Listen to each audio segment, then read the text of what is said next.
Compañeros, muy buenas tardes. Los saludo nuevamente con el deseo reiterado de que se encuentren bien, del mismo modo que todos sus familiares. Y en el caso de nosotros, pues continuar en el desarrollo de nuestro curso. Recuerden que estamos nosotros en los actos de postulación, que la clase anterior vimos el acto de postulación a cargo del actor, que es la demanda, y que nos sirve como ejemplo para otros actos de postulación, como pudieran ser la denuncia o una queja. Y hoy vamos a ver el acto de postulación del demandado y va a ser la contestación de demanda, y que también nos servirá de ejemplo para que pues entendamos esta expresión de quien ha sido demandado en un juicio o denunciado, y en su caso el acto de postulación sería su declaración preparatoria o el informe justificado de la autoridad responsable en una queja o en un juicio de garantías, etcétera. Miren, primero vamos a tomar, como les digo, de ejemplo la materia procesal civil. La razón es exactamente como en la demanda, porque el procedimiento civil hasta la fecha es el más formalista, entonces puede ser un ejemplo adecuado, independientemente que la forma de la contestación de la demanda y de la demanda en su caso en el procedimiento civil es escrita, pues en algunos otros procedimientos se tiende hacia la oralidad. Incluso recuerden que les comenté que está presentado el proyecto de iniciativa de ley para tener un Código Nacional de Procedimientos en materia civil y familiar, y que en este nuevo código se privilegia el procedimiento civil, independientemente que, digo, el procedimiento oral, independientemente que en nuestro estado pues tenemos nosotros ya una figura jurídica que preserva la oralidad, que es el juicio oral sumarísimo, que ustedes van a ver con detalle cuando vean derecho procesal civil. Pero en el caso de la contestación de la demanda, recuerden que nosotros hicimos un pequeño esquema que lo hemos venido repitiendo a lo largo de nuestro curso, donde está la demanda con sus pruebas como primer acto procesal del juicio propiamente dicho. Después viene la conciliación, después la contestación de la demanda con sus pruebas. Es el momento procesal donde nos encontramos. Aquí están la demanda y la contestación de la demanda, que vienen a ser los actos de postulación. Viene el desahogo de pruebas, alegatos y citación a sentencia, y la sentencia, que vienen a ser los actos procesales de conclusión, y al final el procedimiento de ejecución. Entonces nosotros nos encontramos aquí hoy en la contestación de la demanda.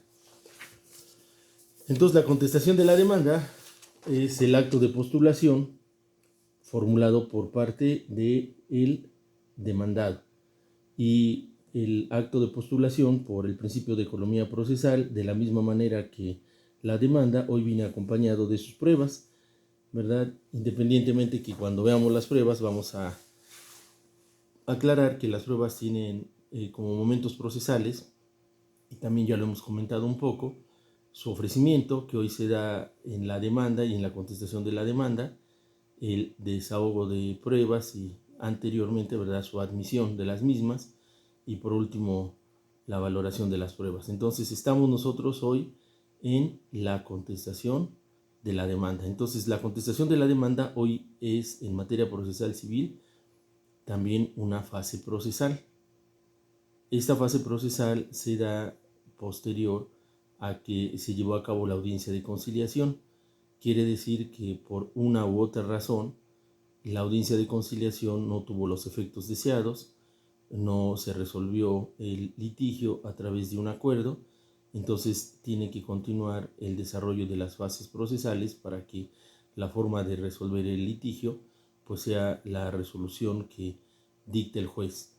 Entonces la contestación de la demanda como fase de postulación y a cargo del demandado requiere que nosotros tengamos presente lo que vimos sobre las acciones y demanda, y sobre las excepciones, porque hoy nos toca la contestación de la demanda, donde se hacen valer las excepciones. Bueno, primero miren, vamos a ver qué pasa cuando nosotros somos emplazados.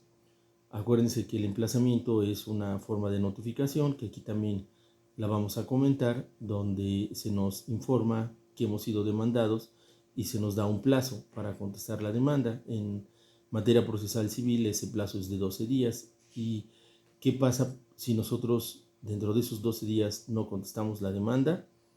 Pues lo primero que viene una situación que es llamada la situación procesal del demandado contumaz o rebelde. El demandado contumaz o rebelde es el demandado que no contesta la demanda, pero como principio de ayuda en su favor, hoy se le tiene por contestada negativamente en todas sus partes, o sea, como si el demandado dijese que no a todo. ¿Qué implica esto? Pues que la carga de la prueba corresponde exclusivamente al actor, porque el actor es quien está firmando. Formalmente al demandado se le tiene como si dijese que no a todo, entonces no tiene que probar. Además, como en la contestación de la demanda también se ofrecen las pruebas, pues si no contesta la demanda tampoco estará ofreciendo pruebas. Esto no quiere decir que el demandado ya perdió el juicio, porque hay muchos demandados que no obstante no haber contestado la demanda y no haber ofrecido pruebas, pues resultan absueltos.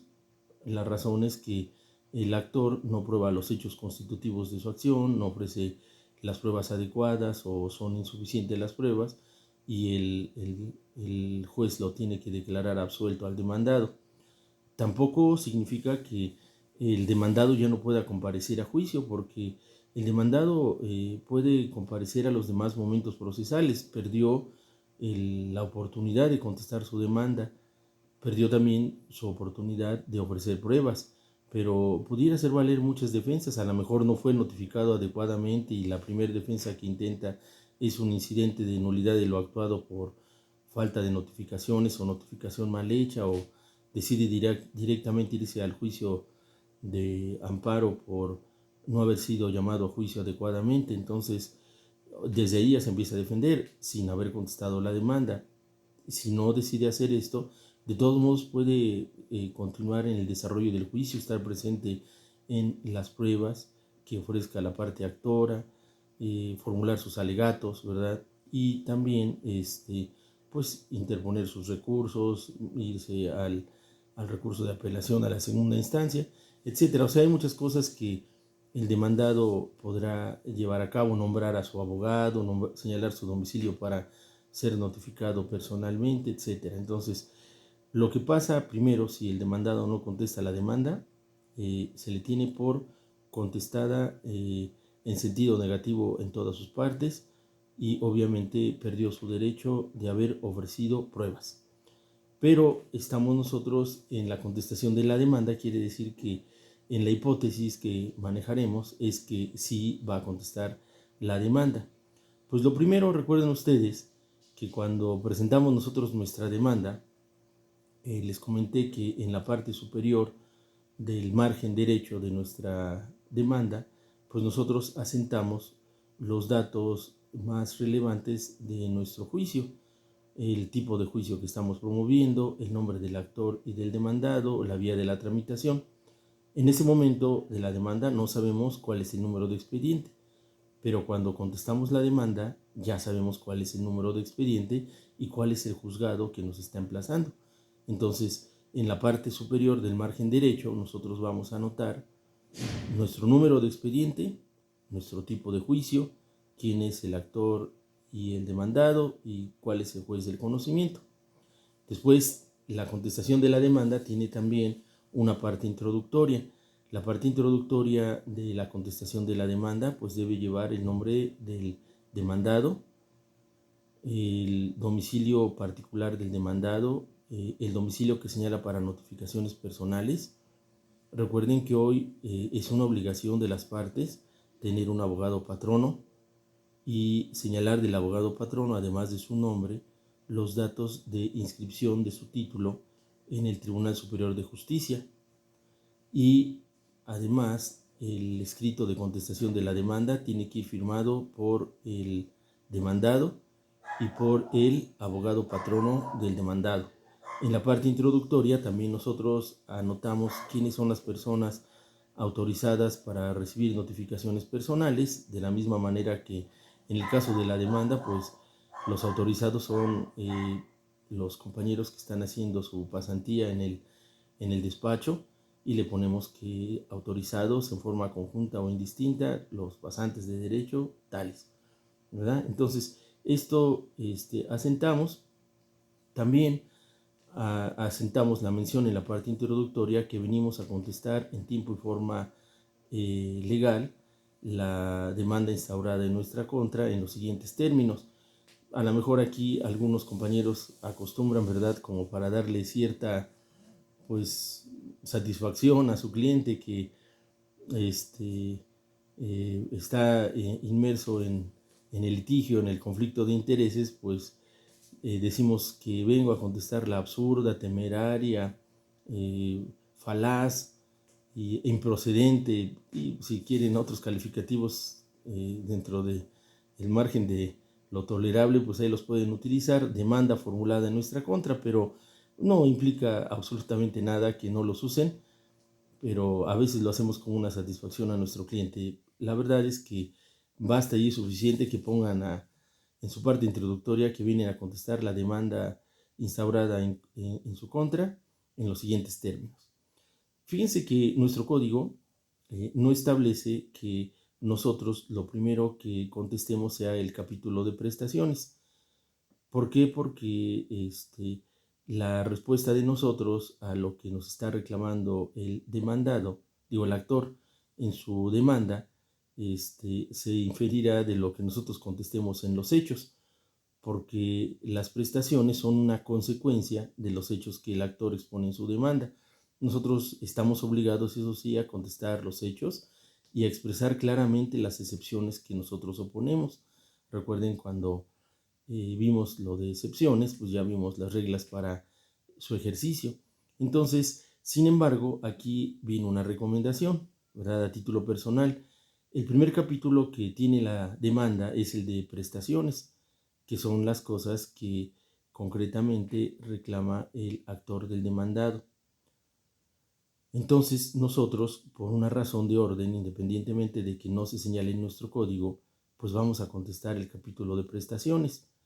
Lo pueden contestar una prestación una por una. Acuérdense que también están divididas en incisos cada una de las prestaciones, o las pueden contestar en su conjunto. Pueden decir respecto del capítulo de prestaciones de la demanda que se contesta, niego todas y cada una de ellas. O la prestación señalada en el inciso A la niego por improcedente, la inciso B la niego por no estar fundada. Pueden contestar cada una de ellas con los argumentos que ustedes consideren.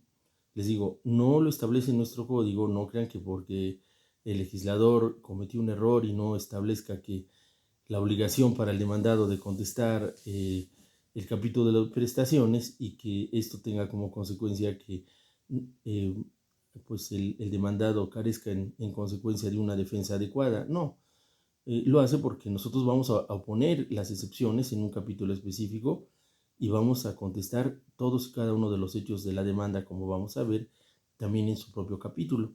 Sin embargo, pues por razones metodológicas, yo les recomiendo, la mayoría de los abogados así lo hace, que contestan a continuación de la parte introductoria de la contestación de la demanda, contestan el capítulo de prestaciones, les digo en general o una por una, como ustedes quieran.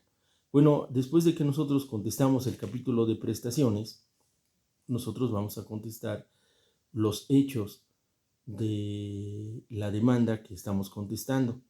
Acuérdense que en la demanda los hechos vienen separados y ordenados cronológicamente, pues la obligación que se pretende cumplir siempre es que la expresión de los hechos sea en forma clara y sucinta, y nosotros vamos a contestar. Lo primero que debemos tener en cuenta es que al ser la contestación de la demanda una respuesta que da el demandado a la demanda formulada en su contra, tiene que haber congruencia entre lo que se demanda y lo que se contesta. Entonces, lo primero que debemos tomar en cuenta es que nuestra respuesta debe ser congruente. Ahora, ¿cuál puede ser nuestra respuesta? Ya lo vimos también en las excepciones y les dije que no obstante corresponder a defensas, la primera forma de contestar es negar. Entonces puede ser que nosotros neguemos cada uno de los hechos, o sea, digamos que no ocurrieron. Decir que ignoramos si ocurrieron cuando no son hechos propios, porque a veces señala el actor hechos que no corresponden a la responsabilidad del demandado, entonces nuestra respuesta será ignorar esos hechos y finalmente oponer excepciones, ¿verdad? Oponer excepciones significa que nosotros vamos a decir que los hechos ocurrieron de distinta manera. Ahora, acá vienen ya las precisiones. Miren, primero, no obstante la recomendación al actor de que en su demanda haga valer por separado y en forma cronológica los distintos hechos, a veces el actor en un hecho, en un numeral de hechos, eh, plantea una hipótesis o dos hipótesis o tres hipótesis. Quiere decir que puede narrar un hecho compuesto. Entonces, cuando nosotros contestamos la demanda, tenemos que separar los hechos. Vamos a pensar que el actor diga, celebré en fecha fulana de tal contrato de arrendamiento por el monto de la renta tal y entregué la posesión a mi hoy demandado. Si ustedes se fijan, esa descripción contiene tres hechos: que celebraron contrato por determinada renta y que además le dieron la posesión. Si nosotros ese hecho lo negamos, estamos negando las tres hipótesis. ¿Qué debemos hacer nosotros? Bueno, vamos a contestar la primera: sí celebramos contrato de arrendamiento. Si fue o no por una renta que nos dice o una renta distinta, tenemos que expresarlo. Y si nos dieron una posesión, también la tenemos que expresar. Entonces, la forma de contestar esa demanda tendrá que ser separando cada una de las hipótesis, porque posteriormente vamos a ver que hay reglas de la contestación, donde si nosotros cometemos el error de contestar simplemente sí o no, pues estamos contestando sí o no a las tres hipótesis. Entonces, cuando encontremos un hecho compuesto, pues entonces debemos nosotros referirnos a cada una de las hipótesis que se están planteando en ese numeral de hechos. Entonces, el capítulo de hechos de la contestación se refiere a todos y cada uno de los hechos planteados por el actor en su escrito de demanda. O sea, nosotros decimos respecto del primer hecho que se contesta, ya decimos que. A veces les digo que en los hechos de la demanda señala cosas que no son propias del demandado. Entonces el demandado, respecto de los hechos que no son propios, puede contestar que los ignora por no ser hechos propios.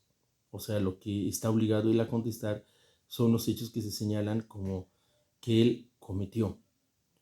El actor también nos señala hechos al demandado y cuando contesta la demanda puede ser que el demandado niegue, en cuyo caso acuérdense ustedes que la carga de la prueba corresponderá al actor.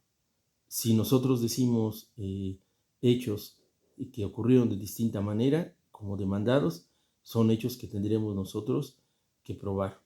Y aquí viene la otra parte que les comento, miren.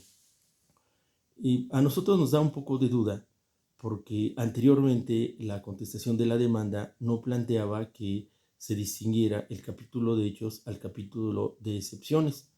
Simplemente nosotros contestábamos los hechos de la demanda y al contestar los hechos de la demanda nosotros íbamos oponiendo las excepciones que correspondían.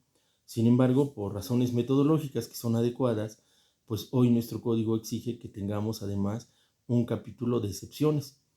Cuando nosotros recordamos las reglas de las excepciones, pues nos puede surgir una confusión. Estamos contestando en el capítulo de hechos los hechos que dice el actor y estamos haciéndolo de la forma que viene establecido en nuestro código.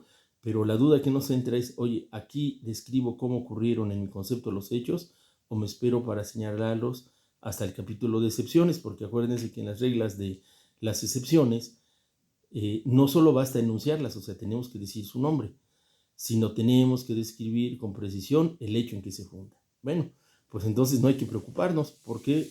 Porque miren, cuando contestemos el capítulo de hechos de la demanda, nosotros decimos los hechos cómo ocurrieron de la manera que benefician a nuestro cliente, al demandado. Y no importa que nosotros en el capítulo de excepciones los volvamos a repetir. Por ejemplo, si nosotros queremos, contestamos la demanda en la cual nos dice que nosotros debemos determinada cantidad de dinero y nosotros decimos que ya no debemos, o sea, es una negativa que implica la afirmación de que ya pagamos, y decimos consistente en que en fecha fulana de tal acudí al domicilio del demandado y le entregué en propia mano la cantidad X. Entonces nosotros lo que estamos diciendo es que ya le pagamos. Cuando nosotros abordamos nuestro capítulo de excepciones, decimos que opongo como excepción la excepción de pago. Y volvemos a repetir, no se preocupen, decimos consistente en que en la fecha fulana de tal, yo acudí al domicilio del actor y le entregué la cantidad de dinero X, incluso a lo mejor les expidió algún recibo o simplemente esto fue verbal. O sea, describimos. ¿Pudieran ustedes decir la excepción de pago consistente en que yo ya pagué y liquidé la deuda relacionada con lo que se contesta en el hecho tal de mi contestación de demanda? Esa es una forma de narrar como ustedes gusten, pero pues yo les recomiendo que no hace ningún mal que ustedes lo repitan para que nosotros pues establezcamos con el juez una mejor vía de comunicación y seamos más claros en expresar en lo que estamos haciendo consistir nuestras excepciones. Entonces, después de nuestro capítulo de hechos, que es contestar todos y cada uno de los formulados por el actor en la demanda, hacemos nosotros nuestro capítulo de excepciones. Y en el capítulo de excepciones, les digo, y para que no quede duda, decimos su nombre de la excepción, o sea, la enunciamos y además describimos el hecho en que se funda. Y que no se preocupen si este hecho ya lo describimos en la parte de hechos de nuestra contestación de demanda, o podemos hacer mención y remitirnos a ese punto que se contesta, pero no sale sobrando, que ustedes lo desarrollen adecuadamente para que sea más fácil entender en qué están fundando ustedes sus excepciones. Acuérdense, y lo repito, ¿verdad? No tienen que decir ningún nombre en otro idioma de las excepciones toman su nombre del hecho en que se fundan, de pago, de novación de la deuda, de remisión, etc.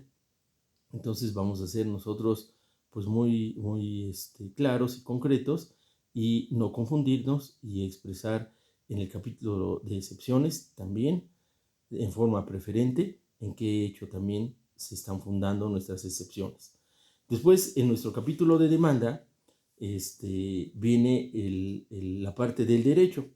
Acuérdense que señalamos nosotros los artículos que son relativos a la competencia, personalidad, al fondo y al procedimiento. Cuando nosotros contestamos la demanda, contestamos el derecho en el que se funda el actor. Si tiene o no personalidad, si encontramos alguna falla, ¿verdad? Decimos, no, el artículo aplicable es tal, si no es competente el señor juez y a lo mejor lo que estamos oponiendo, entre otras excepciones procesales, es la de incompetencia, pues tenemos que señalar por qué no es competente, fundándonos en la ley orgánica o fundándonos en nuestro propio Código de Procedimientos Civiles. De la misma manera, los artículos que señala el actor, que son el fondo del asunto o el procedimiento, si nosotros no estamos de acuerdo y vimos que están señalando disposiciones legales que no tienen una exacta aplicación, que no son aplicables, pues tenemos que señalar las que en concepto nuestro sean aplicables. O sea, fíjense bien, vamos respondiendo nosotros los capítulos del actor, ¿verdad? El de hechos lo respondemos todos y cada uno, ¿verdad?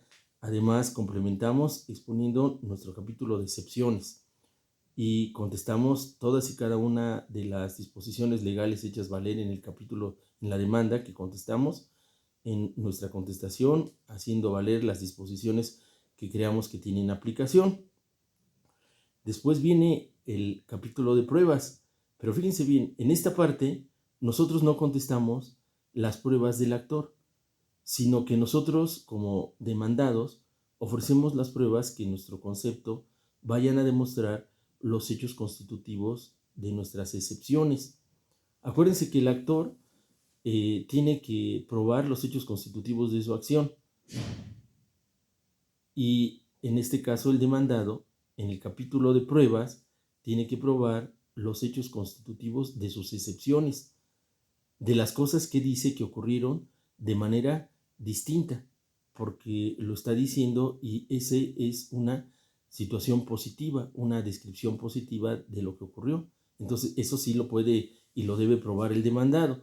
Entonces, el demandado ofrece sus pruebas, cumpliendo todos y cada uno de los requisitos. De momento, pues, no se preocupen, porque el tema de pruebas es un tema que vamos a ver más adelante, pero en esta parte, pues, las pruebas que el demandado tenga, así sean documentales públicas, privadas, declaración de partes de hechos propios o ajenos, testimonial, pericial, inspección judicial, dictamen pericial o presuncional, pues va a presentar y ofrecer las pruebas que considere para demostrar sus excepciones.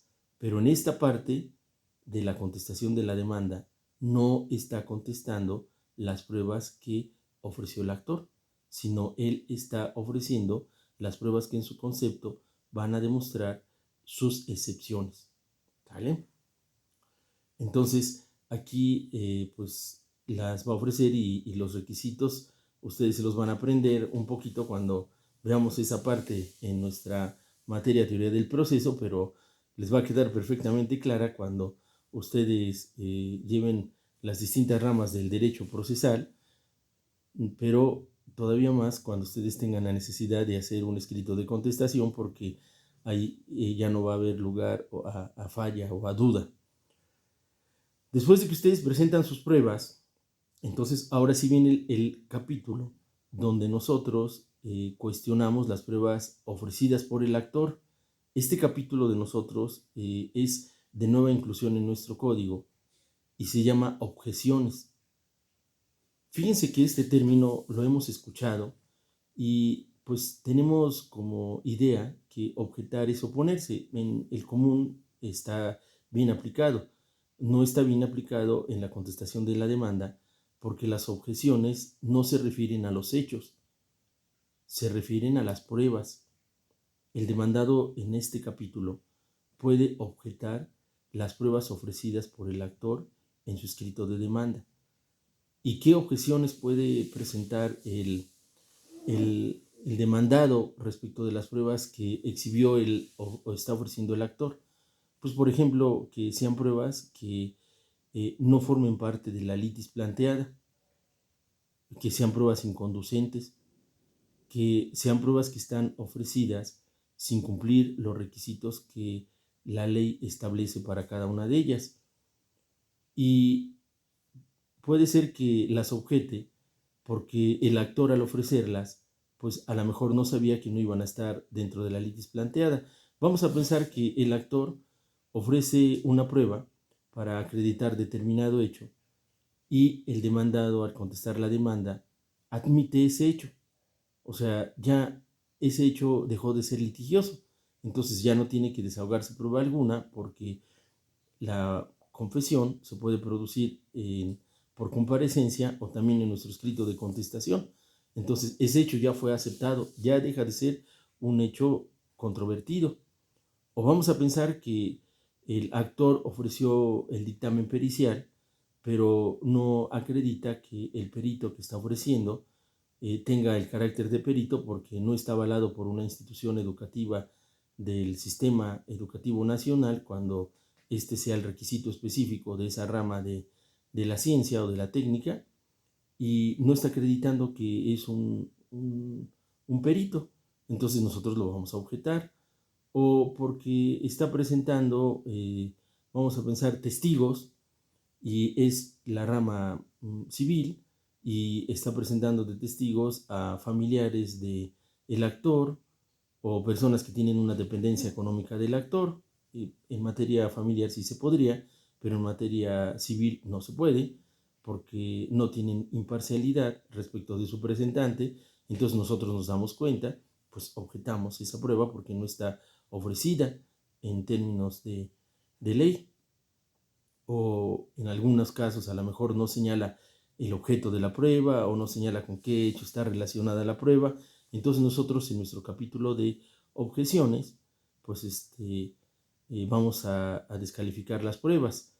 Y a lo mejor, ¿verdad? Como ya ustedes están adquiriendo una formación procesal y se acuerdan del principio de igualdad de partes, dicen, oye, pues el actor en la demanda pues no sabe qué pruebas ofrece el demandado, y el demandado cuando contesta ya sabe qué pruebas ofreció el actor. Entonces el demandado puede objetar las pruebas del actor, pero entonces parece, ¿verdad?, como si con esta pues, explicación se limitara el principio de igualdad de partes en el proceso, porque ¿cuándo puede el actor objetar las pruebas del demandado? Pues no se preocupen, porque después de que el demandado ofrece sus pruebas y objeta, el actor va a tener la oportunidad de presentar sus propias objeciones, ¿verdad?, y de complementar el material probatorio por las nuevas pruebas ofrecidas por el demandado, porque siempre el proceso va a tratar de que se observe el principio de igualdad de partes, el principio de audiencia, etc. Entonces, no se preocupen, porque el demandado va a tener también, el actor, perdón, va a tener también su oportunidad de objetar las pruebas del demandado. Entonces, acá yo quiero que sí quede muy claro con nosotros, porque la idea que tenemos, y derivada de, pues a lo mejor las series televisivas que luego vemos, y si les gusta, qué bueno, porque también nos presentan algo que es relacionado con nuestro objeto de estudio, además de que son entretenidas. Pero escuchamos a los abogados norteamericanos cuando están en un juicio que dicen, objeción, ¿verdad? Bueno, ahí están objetando lo que dicen. Acá nosotros lo que podemos objetar son las pruebas, o sea, oponernos a las pruebas. Y tenemos que decir por qué nosotros nos oponemos a las pruebas. Entonces ya les di algunos ejemplos, pues ahí viene el capítulo de objeción. Después, de acuerdo a nuestro código, vino otro capítulo que es reconvención. Nosotros hemos escuchado la contrademanda, ¿verdad? Es válido que haya una contrademanda. ¿Qué significa la contrademanda? Pues el ejercicio de una demanda y una acción en contra de quien nos demandó. Esto no es común. Quiere decir que si alguien nos demanda, pues nosotros al contestar la demanda también lo podemos contrademandar. O sea, ir más allá de la simple contestación de la demanda. En nuestro sistema, y no se preocupen,